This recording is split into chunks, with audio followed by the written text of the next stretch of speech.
السلام علیکم ورحمۃ اللہ وبرکاتہ۔ عورت کا اکیلے عمرہ کرنا اور سعودی حکومت کی پالیسی۔ آج کل کثرت سے یہ پوچھا جا رہا ہے کہ جب کہ سعودی حکومت نے محرم مرد کی پابندی ہٹا دی ہے اور خواتین کو اکیلے سفر کرنے کی اجازت دے دی ہے، تو پھر اب اکیلے سفر کرنے اور عمرہ کرنے کی اجازت ہونی چاہیے۔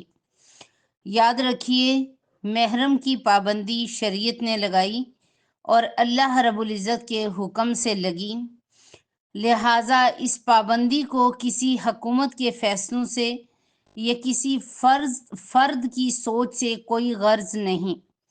شریعت اور دین اللہ کا بنایا ہوا ہے، اللہ کا قانون ہے جو آپ صلی اللہ علیہ وسلم کے ذریعے ہم تک پہنچا۔ یہ کسی حکومتوں کے فیصلوں سے اور کسی کے حلال کرنے سے حرام حلال نہیں ہوتا۔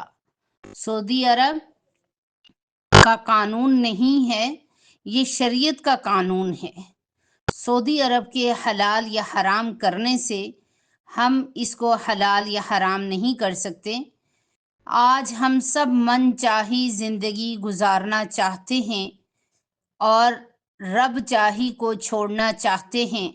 یاد رکھیے، رب چاہی میں نجات ہے، جنت کا وعدہ ہے، اور عبادت بھی وہی قابل قبول ہے جو اللہ کے حکموں کے مطابق کی جائے۔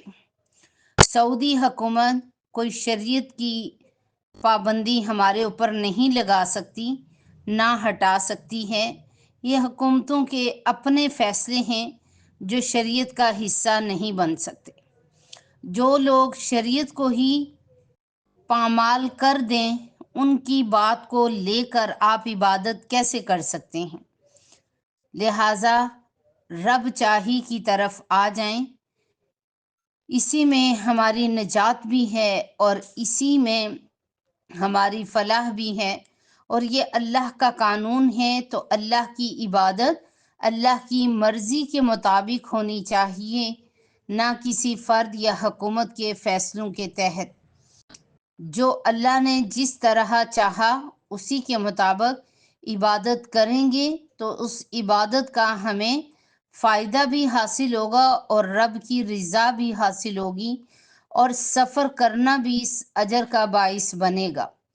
اور جہاں فیصلے اللہ اور اس کے رسول کے مخالف ہوں، وہاں عبادات پر اجر بھی نہیں ملا کرتا، کیونکہ ہم نے اپنے دل کی مرضی پوری کی، اللہ کے حکم کی نہیں۔ اس لیے محرم کے بغیر سفر نہ کریں، یہ اللہ کا قانون ہے، اسی کے تابع اپنے نفس کو کر لیں۔ جزاکم اللہ خیر۔